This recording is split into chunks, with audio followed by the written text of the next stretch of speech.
எனக்கு பிரியமான தேவஜனமே, உங்கள் யாவரையும் சந்திப்பதில் மிகுந்த மகிழ்ச்சி அடைகிறேன். உங்கள் யாவருக்கும் 75வது குடியரசு தின விழா வாழ்த்துக்களை தெரிவித்துக் கொள்வதில் மிகுந்த மகிழ்ச்சி அடைகிறேன். இந்த நாளிலும் நாம் தியானிக்கும்படியாக ஆண்டவர் நமக்கு கொடுக்கும்படியாக விரும்புகிற தலைப்பு உண்மையான விடுதலை, ட்ரூ டெலிவரன்ஸ் என்கிற தலைப்பில் தேவன் நமக்கு சில சத்தியங்களை நமக்கு காண்பித்துக் கொடுக்கும்படியாக விரும்புகிறார். மத்தேயு 6ஆம் அதிகாரத்தில் 13வது வசனத்தை நான் வாசிக்கிறேன். எங்களை சோதனைக்கு உட்பட பண்ணாமல் தீமை நின்று எங்களை ரட்சித்துக் கொள்ளும், ராஜ்யமும் வல்லமையும் மகிமையும் என்றென்றைக்கும் உடையவைகளே, ஆமேன் என்பதே. சோதனைக்கு உட்படாமல் நாம் நம்மை காத்து கொள்ள அழைக்கப்படுகிறோம். எனக்கு அன்பான தேவஜனமே, அதுதான் உண்மையான விடுதலையை பெற்று அனுபவிப்பதற்கு உங்களையும் என்னையும் நடத்துகிறது என்று சொல்லி வேதம் அருமையாக சொல்லுகிறது. சோதனைக்குள்ள நம்ம மாட்டிக்கொள்ளக்கூடாதான். ஆண்டவர் இயேசு 40 நாட்கள் உபவாசம் பண்ணுகிறார். உபவாசம் பண்ணி முடித்த பின்பதாக அவர் வருகிற வேளையில மத்தேயு 4ஆம் அதிகாரத்துல வேதம் அருமையாக சொல்லுகிறது.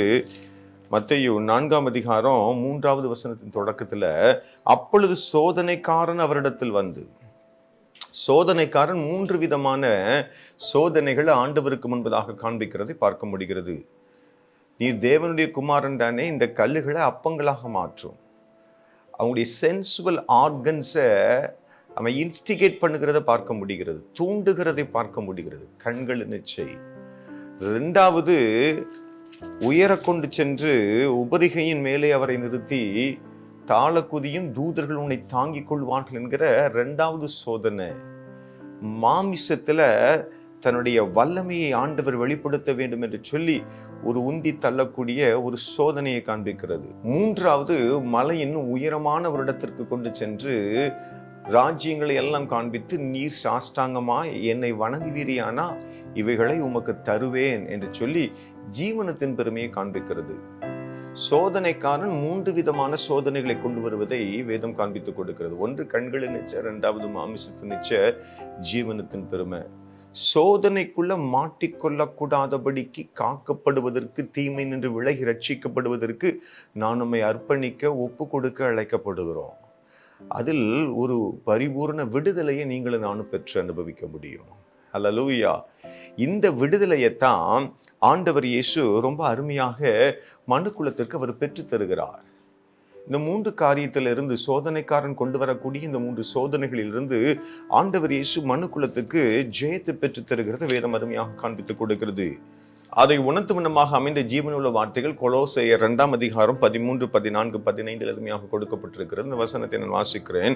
உங்கள் பாவங்களினாலேயும் உங்கள் மாமிச விருத்த சேதனை இல்லாமையினாலேயும் மரித்தவர்களாயிருந்த உங்களையும் அவரோட கூட உயிர்ப்பித்து, அக்கிரமங்கள் எல்லாவற்றையும் உங்களுக்கு மன்னித்து, நமக்கு எதிரடையாகவும் கட்டளைகளால் நமக்கு விரோதமாகவும் இருந்த கையெழுத்தை குலைத்து, அதை நடுவில் இராதபடிக்கு எடுத்து சிலுவையின் மேல் ஆணி அடித்து, துரைத்தனங்களையும் அதிகாரங்களையும் புரிந்து கொண்டு வெளியரங்கமான கோலமாக்கி அவைகளை சிலுவையில வெற்றி சிறந்தார்.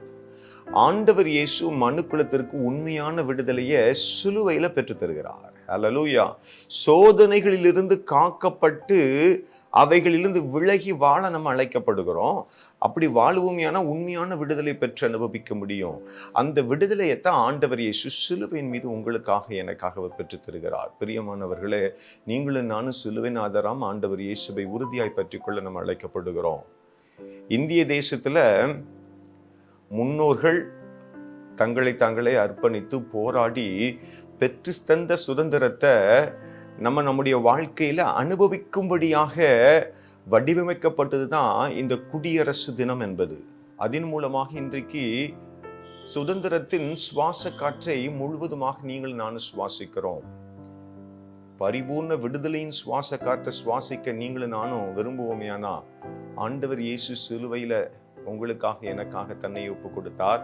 அவரை சார்ந்து கொள்ளும் பொழுது, அவரை முழுமையாக நம்பும் பொழுது இந்த நன்மைகளையும் மேன்மைகளையும் பெற்று அனுபவிக்க முடியும். ஆண்டவரே, நானும் என் குடும்பமும் எங்கள் சபையும் இந்த பூரண விடுதலையை பெற்று அனுபவிக்க எங்களுக்கு உதவி செய்யும் என்று சொல்லி கேட்போமா? கண்களும்.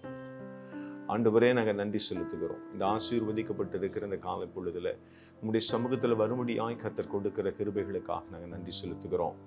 உச்சந்தலை முதல் உள்ளங்கால் வரை ஆண்டவரே, உடைய கல்வாரி சிலுவையின் இரத்தத்தை ஊற்றி கழுவி சுத்திகரித்து ஆண்டவரை சோதனைக்குள்ள மாற்றிக்கொள்ளக்கூடாதபடிக்கு சோதனைக்காரன் கொண்டு வருகிற சோதனைகளின் மீது ஜெயம் கொள்வதற்கு கர்த்தர் நீர் எங்களுக்கு உதவி செய்ய வேண்டும் என்று சொல்லி நாங்கள் ஜெபிக்கிறோம்.